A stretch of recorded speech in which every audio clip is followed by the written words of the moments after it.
that when I started taking over and doing the color commentary, it was for a purpose.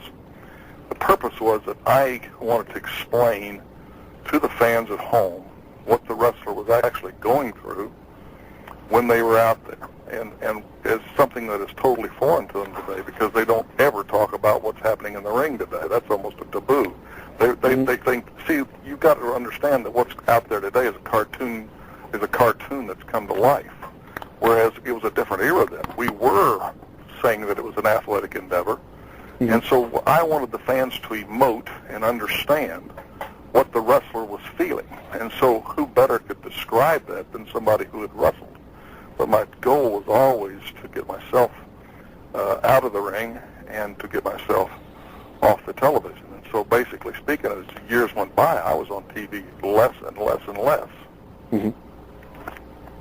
When you went to WCW in the early 1990s, some fans say that they were upset with the WCW product because Ric Flair was no longer around, of course. Well, that didn't have anything to do with that. Yeah, you weren't involved with that. We know that, yes. Do you believe that WCW without Flair was as big of a deal as a lot of people seem to think it was? I don't think any one person would make WCW.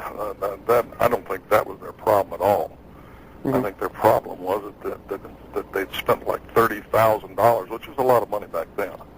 They'd spent $30,000 on a survey to find out what the fans wanted, and versus NWA wrestling or Vince's wrestling, and the survey came back unanimously saying we don't want what Vince has. We want something completely different.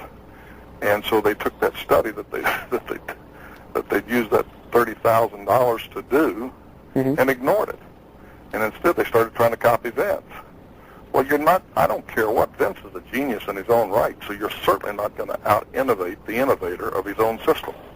And so they had no rhyme nor reason, and it was just a financial failure. And and they wouldn't listen to anybody. They had a bunch of people up there that it's like anything else. They always think they know what they're doing.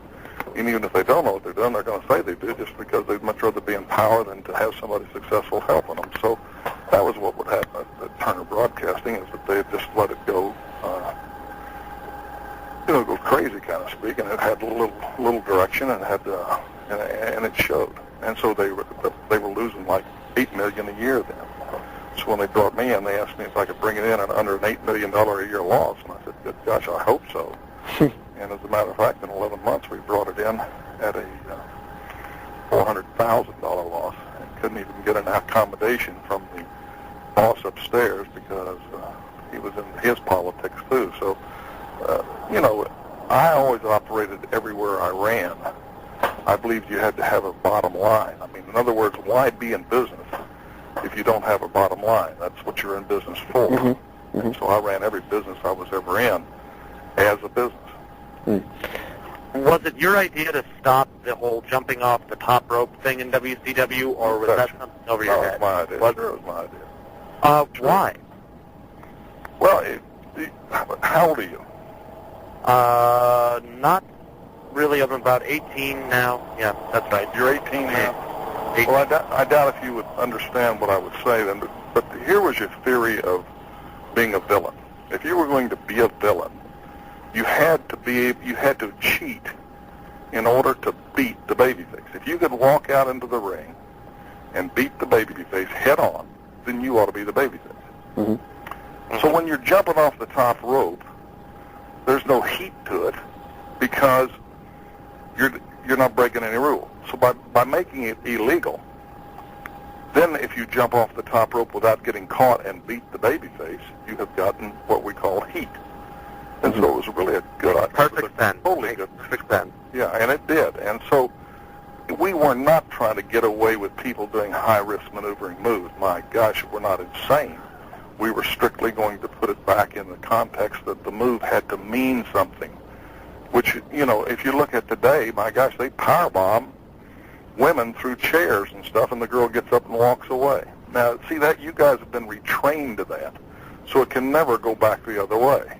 It can never go back? No, it can't go back. There's no way.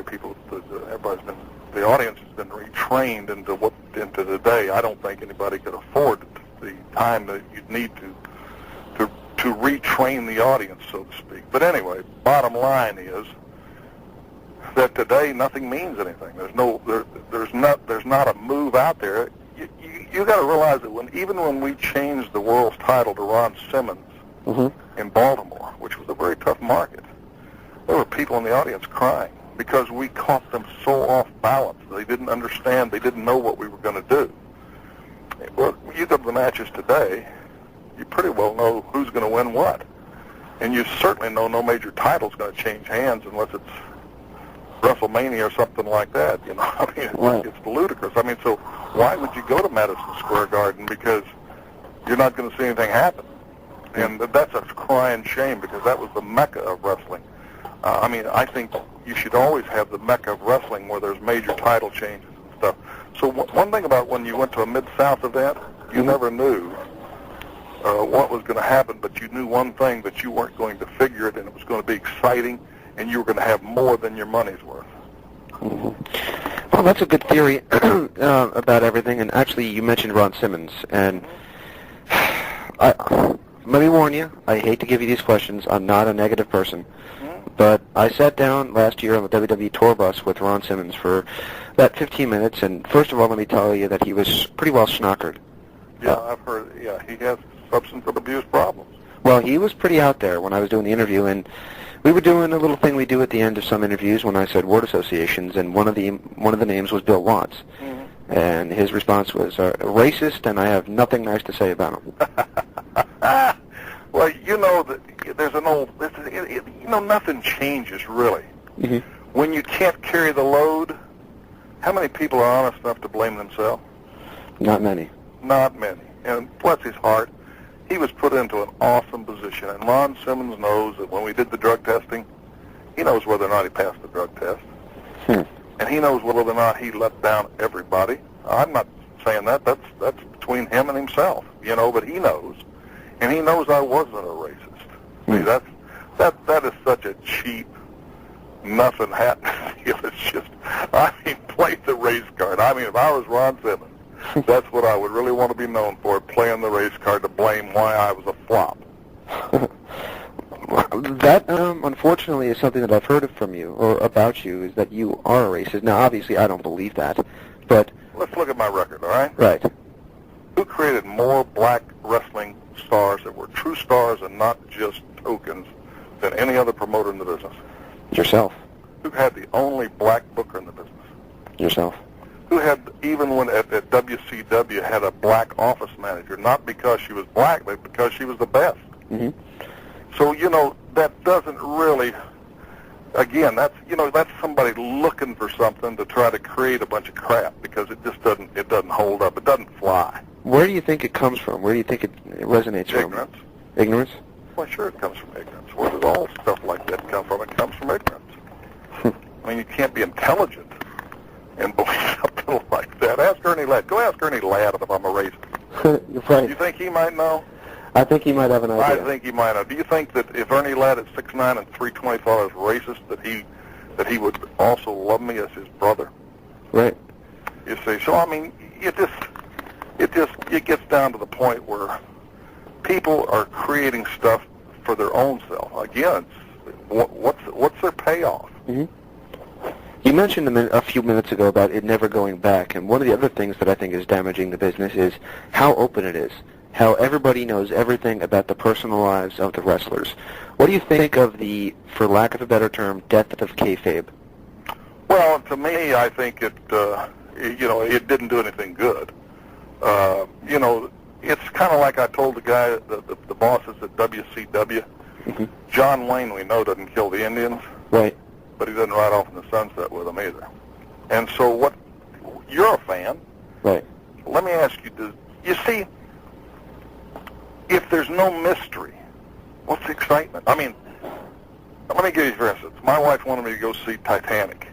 Right. I didn't go. I know what the ending was. The boat was going to sink.